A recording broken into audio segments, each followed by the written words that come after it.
बिस्मिल्लाहिर्रहमानिर्रहीम और अस्सलाम वालेकुम। 14 अक्टूबर पाकिस्तान में मंगल की रात और सबसे पहले काउंटडाउन 46 डेज टू गो। 46 दिन बाकी हैं फील्ड मार्शल आसिम मुनीर की दूसरी रिटायरमेंट और मुल्क में नए आर्मी चीफ के आने में। अब चलते हैं आज की अहम खबरों की तरफ और सबसे पहले आपको अपडेट करते हैं पेशावर से। पेशावर हाई कोर्ट ने आज एक तारीख साज फैसला दिया है। एक ऐसा फैसला दिया है जिसने लेफ्टिनेंट जनरल अहमद शरीफ चौधरी और उनके साथियों को शिकस्त दी है और जमहूरियत को फतेह दी है। आपको याद है कि DGISPR लेफ्टिनेंट जनरल अहमद शरीफ चौधरी अब से चंद दिन पहले पेशावर गए थे, खुली धमकियां दी थी कि हमें किसी सूरत सुहेल आफरीदी चीफ मिनिस्टर खैबर पख्तूनख्वा कबूल नहीं है। उसके अलावा पाकिस्तान तहरीक इंसाफ को दहशतगर्दों का सहूलतकार तक कह दिया था। यह भी कहा था कि कोई भी चीफ मिनिस्टर हो, हम ऑपरेशन हर सूरत जारी रखेंगे। इन तमाम धमकियों को आज पेशावर की हाईकोर्ट ने रद्द किया है और जमहूरियत की फतह का फैसला सुनाया है। आज पेशावर हाईकोर्ट के चीफ जस्टिस ने यह फैसला सुनाया कि सुहेल अफरीदी आईनी तौर पर चीफ मिनिस्टर मुंतखब हो चुके हैं और अब गवर्नर खैबर पख्तूनख्वा जो कुंडी साहब हैं वो कल दोपहर 4 बजे तक, मतलब कि 15 अक्टूबर दोपहर 4 बजे तक अगर उनका हल्फ नहीं लेते तो फिर स्पीकर खैबर पख्तूनख्वा असेंबली बाबर सवाती साहब जो हैं वो उनका हल्फ लेंगे। उनको ताकीद किया है कि आप हल्फ लेंगे, मतलब कि कल 15 अक्टूबर को शाम 5 बजे तक इंशाल्लाह सुहेल अफरीदी जो हैं वो हल्फ उठाकर खैबर पख्तूनख्वा के चीफ मिनिस्टर मुंतखब हो चुके होंगे। ये बहुत मेजर डेवलपमेंट है, बड़ी डेवलपमेंट है। आपको अगर याद हो तो हमने इस तरफ इशारा किया था कि अब कोई रुकावट हमें नजर नहीं आती, ये सब कुछ इसी तरह से होता हुआ नजर आ रहा है। वजह आपको क्या बताई थी? मैंने आपको मुनीब फारूक का आपके सामने बयान रखा था, आसमा शराजी साहबा का रखा था और मैंने बैरिस्टर अकील का बयान आपके सामने रखा था और मैंने आपके सामने रावी का बयान रखा था। ये चारों जो जर्नैली टाउट हैं, इनके बयान के बाद मैंने आपको बताया था कि जो जनरल्स हैं वो शिकस्त तस्लीम कर चुके हैं इस मामले में। वो समझते थे कि वो MPS को तोड़ लेंगे। जब वो MPS को नहीं तोड़ सके, उनको समझ आ गई है कि होने वाला है, इसलिए उन्होंने इसी किस्म का माहौल बनाया। इन सबके एक चीफ टाउट हैं सैयद तल्लत हुसैन, उन्होंने भी कह दिया अपने प्रोग्राम में कि वो आईनी तौर पर चीफ मिनिस्टर बने हैं, उनको नहीं रोका जा सकता, उन्होंने वाकई 90 वोट लिए हैं। तो अगर जनरल्स ने कोई और लाइन लेनी होती तो आपको मुकम्मल तौर पर इन टाउट्स को दूसरा एजेंडा पैडल करते हुए ये आपको नजर आते। थोड़ा सा अहवाल आपको बता दें आज अदालत में क्या हुआ है।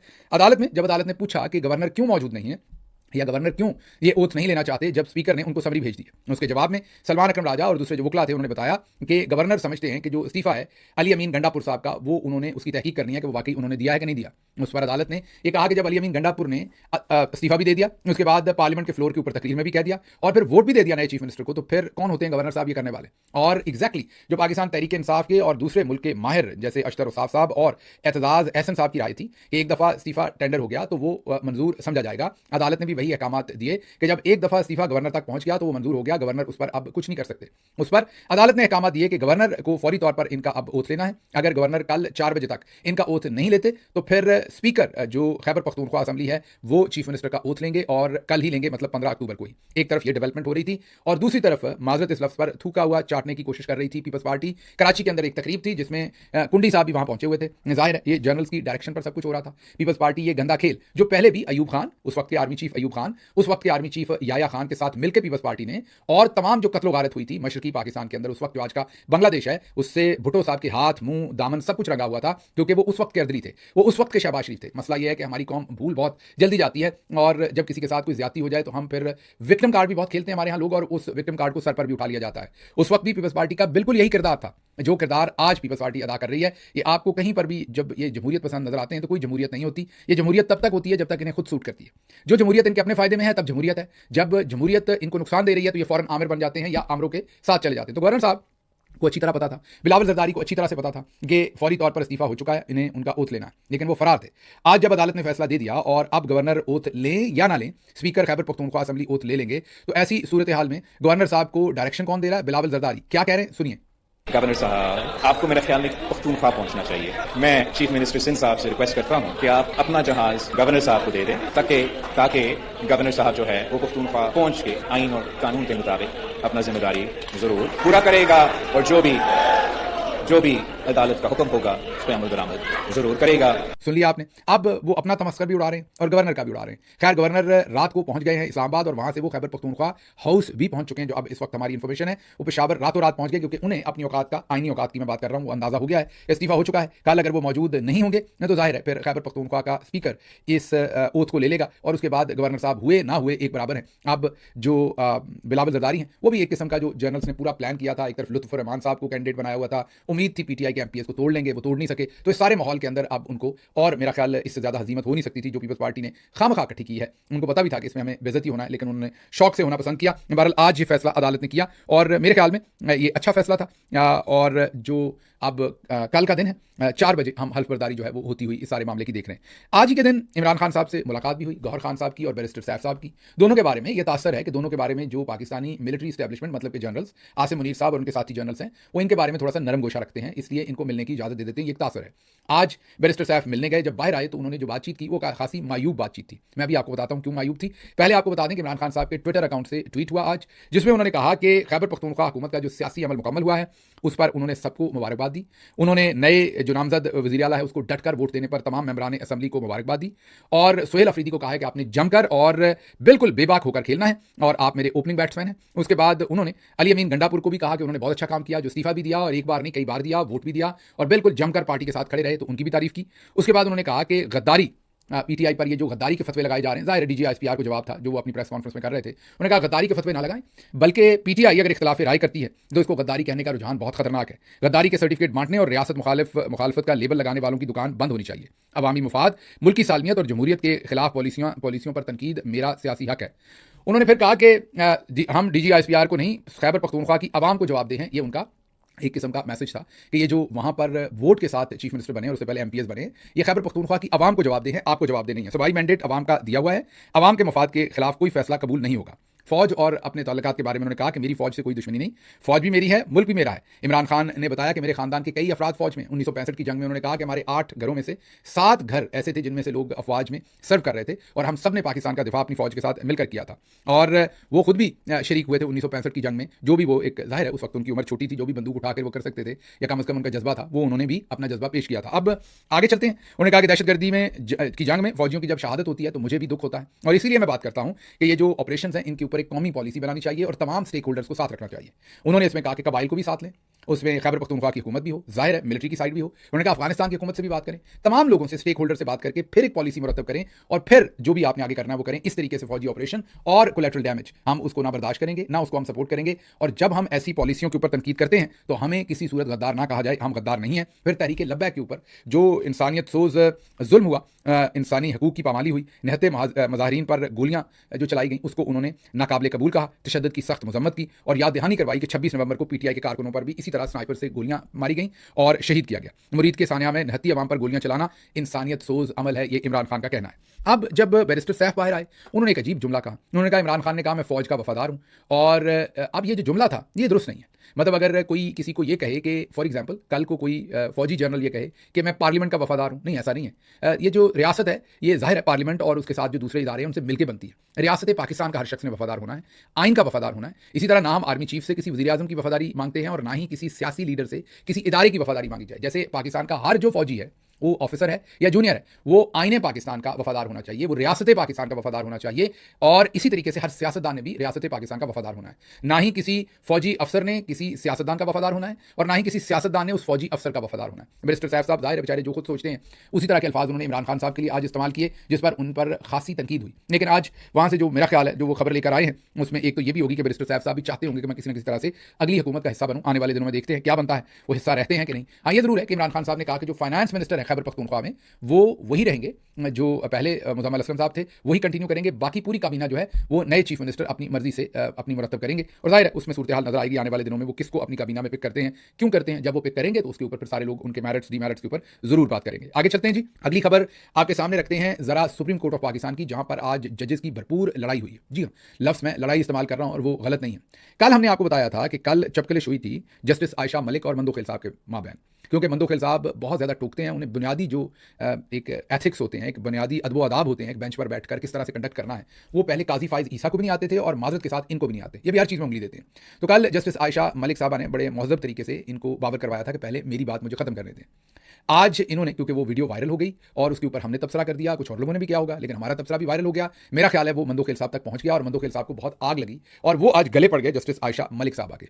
और आज वही जुमला उन्होंने रिपीट करने की कोशिश की कि पहले मुझे बात मुकम्मल करने दें। उन्होंने कहा कि जो रूल्स थे पार्लियामेंट के वो सबके सामने बने थे, फुल कोर्ट के हवाले से 2025 के रूल्स सबके सामने बने थे, 24 जज बैठे थे, इनके सामने ये रूल्स बने थे। और जस्टिस आयशा मलिक साहबा ने कहा कि नहीं ऐसा नहीं है, मेरा नोट इख्तिलाफी उस पर मौजूद है, सबके सामने नहीं बने थे, सबसे कंसल्ट नहीं किया गया था। इस पर मंदो खेल साहब ने कहा कि रिकॉर्ड मंगवाते हैं आप, मुझे झूठा कैसे कह सकती हैं। उन्होंने कहा कि मंगवाएं रिकॉर्ड। उसके बाद मंदो खेल साहब ने फिर जिस तरह वो टपूसनी मार के कलाबाजी मारी और कोई और बात शुरू करने की कोशिश की, जिस पर जस्टिस आयशा मलिक साहबा ने उनको कहा कि अब आप ये रूल्स क्यों नहीं मंगवाते, रूल्स मंगवाइए ताकि सब कुछ सामने आए कि ये रूल्स कैसे बने, मिनट्स क्यों नहीं मंगवाते, रूल्स कह रहा हूँ, मिनट्स उस मीटिंग के क्यों नहीं मंगवाते ताकि पता चले कि वो रूल्स कैसे बने थे। उस पर मंदोखेल साहब ने कहा कि मुझे झूठा कहा जा रहा है। अब मामला तब आगे चलेगा जब मिनट्स आ जाएंगे। मैं एक बात पूरी कौम के सामने रखना चाहता हूँ। उस पर जस्टिस मुसर्रत हलाली साहब ने याद करवाया कि माय लॉर्ड, आज लाइव ट्रांसमिशन नहीं चल रही, आपकी जो बेइज्जती होनी थी वो कल हो चुकी, वो लाइव क्लिप निकल चुका।